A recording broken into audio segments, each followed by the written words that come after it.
Mga negosyanteng Pilipino binigyan ng pagkakataon na mapalawak ang kanilang negosyo sa China.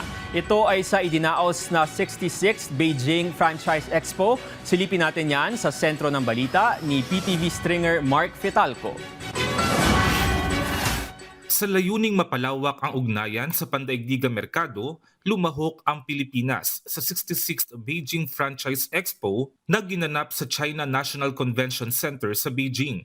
Pinag-uugnay ng Expo ang mga franchisors sa mga potensyal na franchisee at business partner upang mapalawak ang mga brand at makalikha ng mga oportunidad sa pamumuhunan at pagnenegosyo.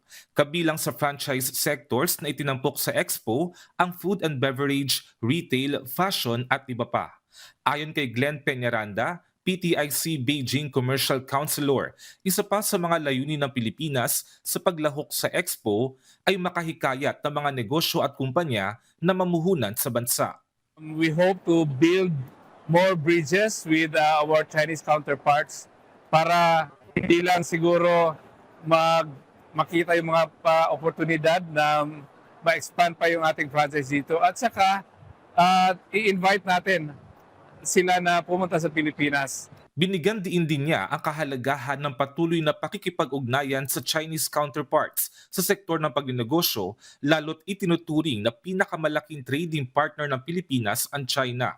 Bukod sa mga exhibition booths, tampok din sa Expo ang World Franchise Council meeting kung saan nakibahagi rin ang Philippine Franchise Association o PFA.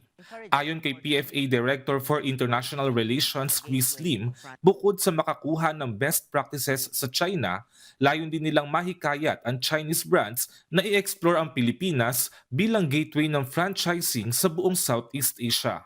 We know that franchising is all about partnerships, and we always look at good partners all over the world and give the service that Filipinos are known for. Hinikayat naman ni PFA Executive Director Jake Santos ang mga Pilipinong nais magnegosyo na subukan ang industriya ng franchising.